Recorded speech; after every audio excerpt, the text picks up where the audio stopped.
جو درود پڑھتے سوتے ہیں انہیں دیدار نصیب ہوتا ہے۔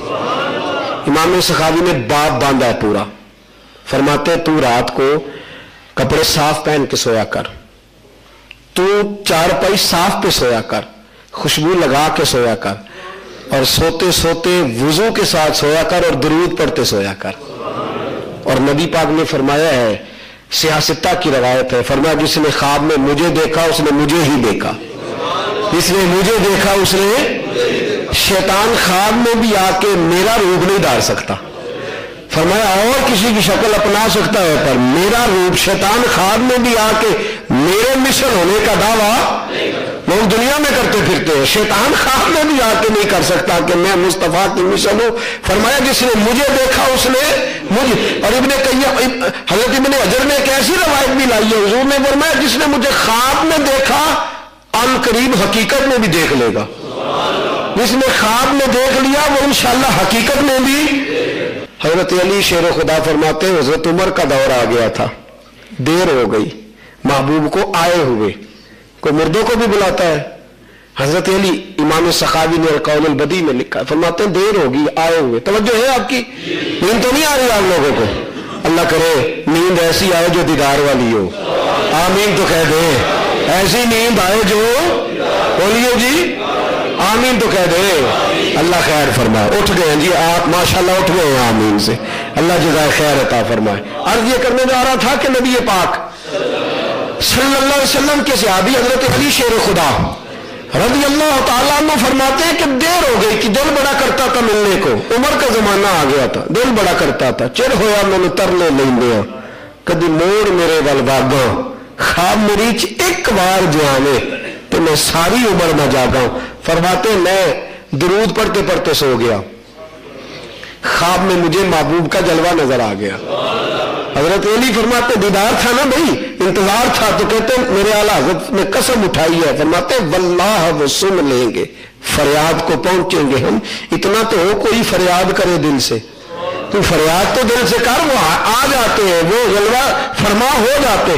حضرت علی کہتے ہیں حضور کا دیدار ہوا، اور حال یہ ہے کہ نبی پاک فجر کی جماعت کرا رہے ہیں اور میں پیچھے، اس کا مطلب ہے حضور تو خواب میں بھی آئے تو جماعتیں ہو رہی ہوتی ہیں، تو بغیر نماز کے جو دیدار کے چکر میں پڑے گا اس میں بھی معاملہ ٹھیک ہے، صرف دیدار کی باتیں نہ کر، کچھ نماز کی باتیں بھی کر۔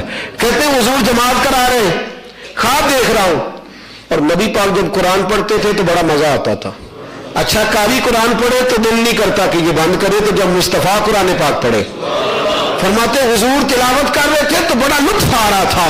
جناب سیدنا علی المرتضیٰ شیر خدا فرماتے ہیں اچانک، توجہ ہے آپ کی؟ کہتے ہیں نماز ختم ہوئی تو ایک آدمی کھجوروں کا ٹوکرا لے کے آیا، اس نے کہا حضور پہلی کھجوریں پکی تھی تحفہ دینے لایا ہوں۔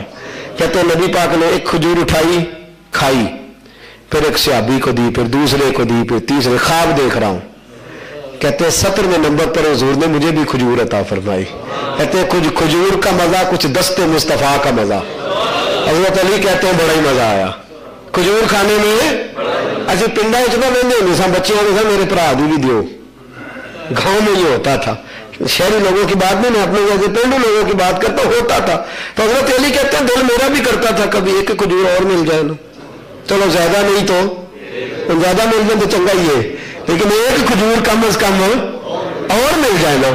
حضرت علی شیر خدا فرماتے ایک ایک مل رہی تھی تو میں نے مناسب نہیں سمجھا، میں نے بھی ایک ہی لی۔ کہتے ہیں کھجور کھائی پر ایسی کبھی نہیں کھائی تھی، وہ لذت آئی پر ایسی، اللہ اکبر شیر خدا۔ حضرت علی المرتضیٰ رضی اللہ تعالیٰ عنہ فرماتے ہیں اذان ہو گئی مسجد میں، آنکھ کھل گئی، آدھی کھائی تھی آدھی کھجور میرے منہ میں موجود تھی، آدھی کھائی تھی آدھی میرے، گویا حضور نے دیا تھا خواب میں، ملا ہے حقیقت میں۔ حضرت امام بصیری فرماتے ہیں حضور خواب میں آئے تو مجھے چادر دے گئے، تو میں نے سوچا یہ تو خواب ہے، خواب نہیں سوچا خواب ہے، تو نبی پاک نے فرمایا خواب نہیں بصیری، اپنے تکیے کی طرف دیکھ، جب تو جاگے گا یہ تیرے تکیے پہ ہی موجود ہوگی۔ فرماتے ہیں میں اٹھا تو وہ چادر میرے پاس موجود تھی، رسول پاک صلی اللہ علیہ وسلم نے کھجور کی قدر بڑا مزہ آیا، آنکھ کھل گئے، دل کرتا تھا رات کبھی لمبی ہو جاتی نا۔ حضرت علی فرماتے ہیں مسجد پہنچا،